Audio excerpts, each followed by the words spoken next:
What is up, everyone? Welcome back. This is the Kentucky post-race fantasy telecast podcast, whatever you want to put it. We're just jumping into things, man. Wow, I'm actually back home. As you can tell, the last video was up north in Okinawa, Michigan, by Portage Lake, just north of Manistee, celebrating my Nana's big birthday with our family for the week, and obviously that was fun. Came back home feeling refreshed, was able to get in the full race yesterday, was able to make it back in time, listen to some of it on the radio coming back, was able to finish it up at home with my girlfriend Macy. Awesome time. Was able to watch that. Good race. It was an outstanding race in my opinion. Great finish. Great race. Just great race in general. Obviously, my boy Martin Truex Jr. Dang. Close finish. Came in second. But it's all right. He had a good run, and he was doing pretty well all day long. But you know what? It's Kentucky. That new tire compound really got the best of all the drivers, I think, and with no practice and qualifying, that really showed, as you could tell. And that Kevin Harvick had a fast run as well. But Kentucky, let's just wow, Cole Custer gets the win. Out of all rookies, Cole Custer gets the win. And, I've said it multiple times, and it's just me in general. I think Tyler Reddick is the number one rookie in my opinion.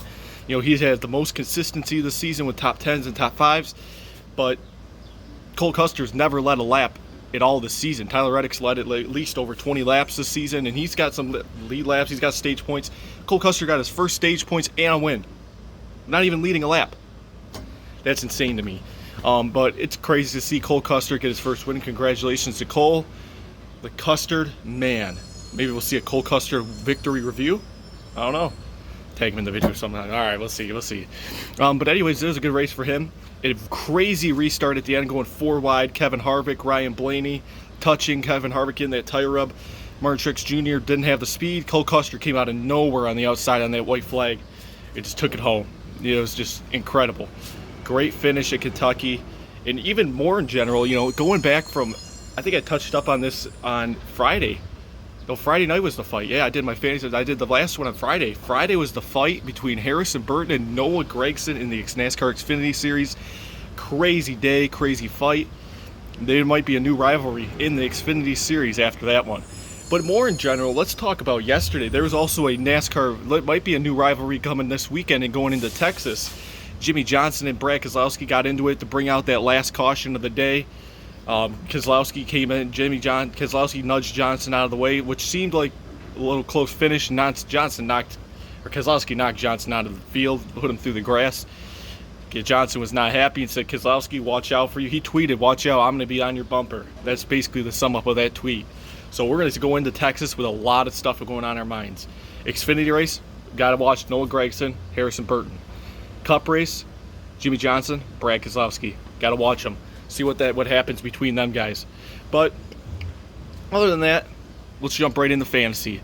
Obviously, it was crazy day. Kyle Busch, who was the number one pick, obviously JGR was the straight out performance.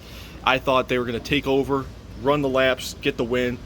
Obviously, I was wrong, and probably a lot of people, because Kyle Busch, as I am still waiting for his first win of 2020, even though I can look back at my fan notes, I've picked him for the last 4 races to win the race, besides Talladega, just because he's strong at all these tracks, and obviously it just hasn't worked out in the best for him.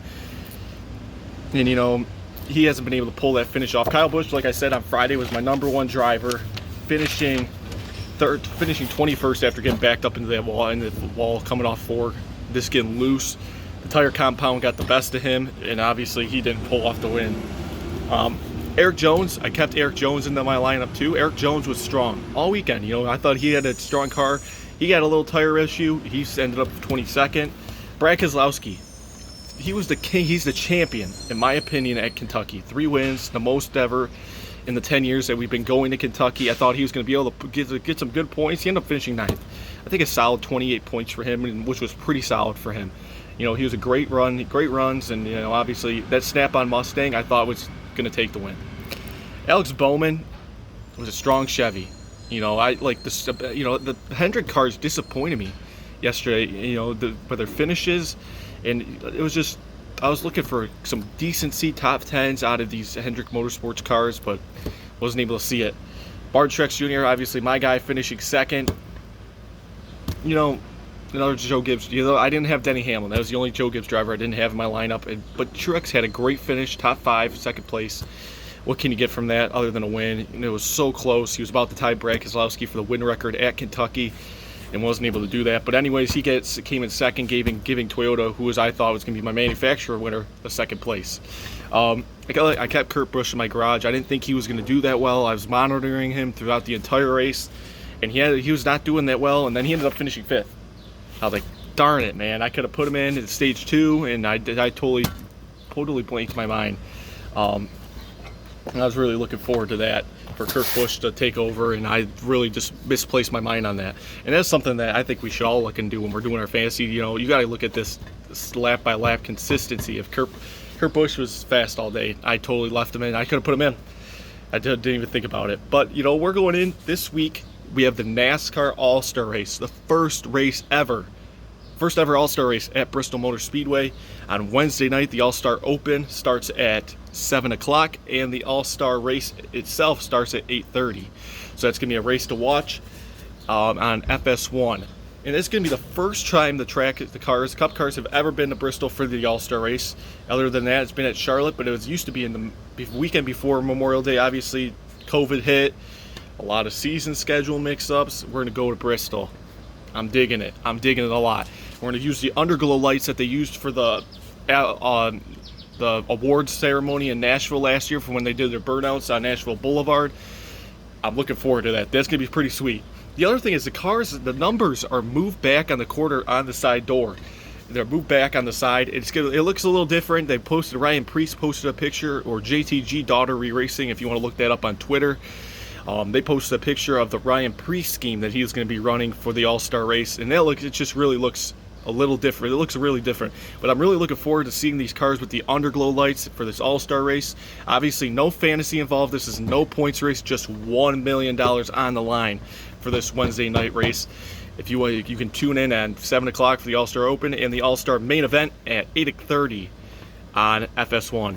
And then after that, for this weekend, the next coming weekend, a week from yesterday, so a week from Sunday, will be the Cup Series race from Texas on NBCSN at 3 o'clock, I believe. Yep, 3 o'clock. So that's going to be an exciting race. I'll have my video posted on Friday afternoon for you for my fantasy picks.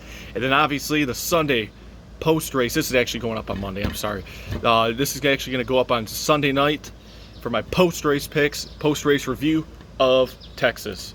Let's get it. Good luck, everyone. Thank you for joining me. We'll see you guys on next Friday. Have fun. Watch the All-Star Race. It's going to be a good one. Thanks, guys. Enjoy your weekend. God bless.